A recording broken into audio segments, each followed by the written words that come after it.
আমি কিন্তু আমার এই ভিডিওর এই মেকআপে আমি কিন্তু কোনো রকম কোনো পাউডারই ইউজ করিনি। পাউডার, ফাউন্ডেশন, হাইলাইটার ছাড়াই আমি আজকে আমার এই নো মেকআপ লুকটা ক্রিয়েট করেছি। Hello my cuties, welcome to my channel. আজকে কিন্তু আমি ভিডিওটাতে তোমাদেরকে দেখাবো যে আমি নিজের ক্ষেত্রে সে যেখানেই যাই না কেন, সে বার্থডে পার্টি হোক বা নর্মাল কোথাও যদি যাই, কিরকম মেকআপ করি, মানে একদম স্লাইট মেকআপ, মানে নো মেকআপ লুক যেটা হয় সেটাই কিন্তু আমি করি।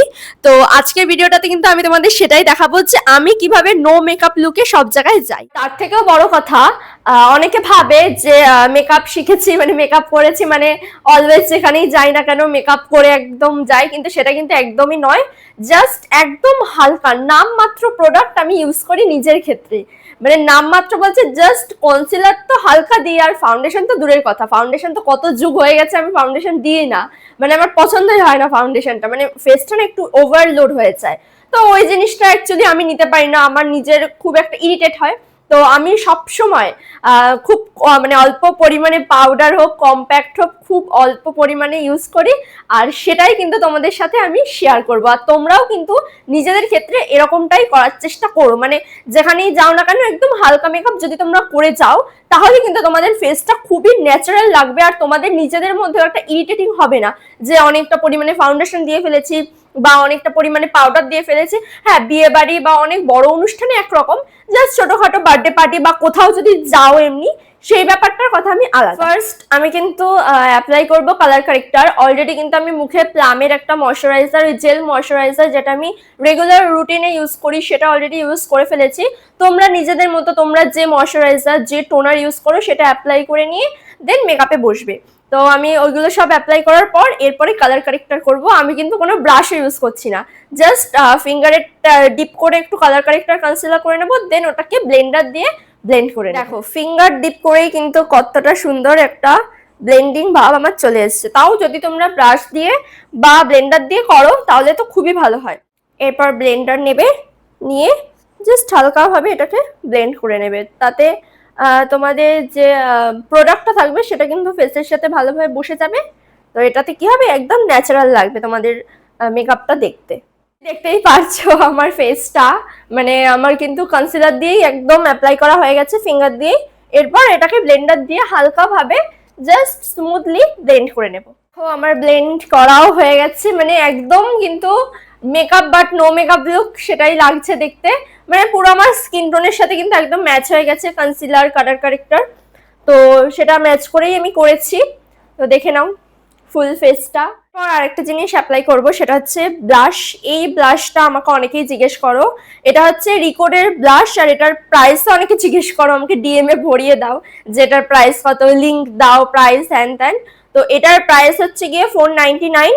আর এটা কিন্তু ভীষণ সুন্দর, মানে একটু নিলেই কিন্তু তোমাদের ফেসের সাথে একদম স্মুথলি ব্লেন্ড হয়ে যাবে।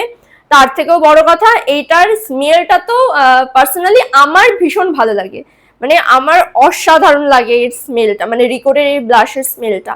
এটা কিন্তু কোনো স্পন্সার্ড ভিডিও নয়, এটা আমি আমার অনেস্ট রিভিউ তোমাদের সাথে শেয়ার করছি। তো এই ব্লাশটার কিন্তু অনেকগুলো শেড তোমরা পেয়ে যাবে রিকোডের ওয়েবসাইটে। তোমরা কিন্তু অবশ্যই নিজেদের শেড অনুযায়ী সেই ব্লাশটাকে পারচেস করে নেবে। এটা যেমন আমি এখানে শেড নাম্বার ওখানে লেখা নেই খুব একটা, ও এখানে লেখা রয়েছে 01 পকার ফেস। দেখো ব্লাশটা কিন্তু আমি অলরেডি ইউজ করে ফেলেছি। ব্লাশের জাস্ট শেডটা দেখো, খুব ন্যাচারাল একটা শেড। আর যেহেতু আমি হেভি মেকআপ করিনি, তো ব্লাশটা একটু বেশি আমি অ্যাপ্লাই করেছি। এরপরে ইউজ করব কম্প্যাক্ট।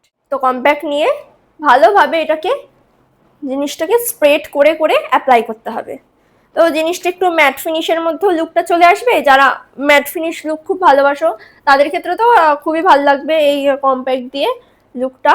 তো দেখে নাও, একটা কিন্তু ন্যাচারাল, আগে যেমন মনে হচ্ছিল তাও যে ঠিক আছে একটু হলেও মেকআপ করেছি, এখন কিন্তু তাও সেটা নেই, এখন কিন্তু মনে হচ্ছে পুরোই ন্যাচারাল। তো আমার আইব্রোস করাও ডান। এরপরে অ্যাপ্লাই করব মাস্কারা, আমার অল টাইম ফেভারিট মার্সের double travel mascara. Mascara application করাও কিন্তু হয়ে গেছে, তোমরা নিশ্চয়ই দেখতেই পাচ্ছ একটা সুন্দর ভলিউম ক্রিয়েট করেছি আমি। তো দেখো এবার পরবো লিপস্টিক, যেটা ছাড়া মেকআপ একদম অসম্পূর্ণ। লিপস্টিকটা তো মাস্ট, এরপরে আমি লিপস্টিকটা অ্যাপ্লাই করে নেব। লিপস্টিক অ্যাপ্লাই করা হয়ে গেছে। আমি কিন্তু অলওয়েজ, তোমরা নিশ্চয়ই দেখেছো আমি নিউড শেডের অলওয়েজ ইউজ করি, লিপস্টিকের ক্ষেত্রে। আজকে ভাবলাম একটু নয় একটু ডার্কে যাওয়া যাক, ডার্ক শেডে। তো লিপস্টিকের কম্বোটা তোমাদের কেমন লাগলো তোমরা কিন্তু অবশ্যই এটাও কমেন্টে আমাকে জানাবে। আমার কিন্তু ফুল মেকআপ একদম ডান, মানে তোমরা কিন্তু দেখতেই পাচ্ছো যে মেকআপটা সুন্দর কিন্তু গ্লোই হয়েছে আর একদম ডিউই ফিনিশ এসেছে। পাউডার দিইনি, জাস্ট কম্প্যাক্ট কনসিলার আর একটু ক্রিম ইউজ করেছি, তাতেই কিন্তু একদম আমার মেকআপ ডান। ফাইনালি একটা টিপও আমি পরে নিয়েছি। লুকটা এবার একটু তাও ঠিকঠাক লাগছে, মানে তখন একটু ফাঁক ফাঁকা লাগছিল। এবার দেখে নাও লুকটা। তাও আমি টিপটা এইমাত্র পরে নিলাম, তো দেখলাম ঠিকঠাকই লাগছে দেখতে।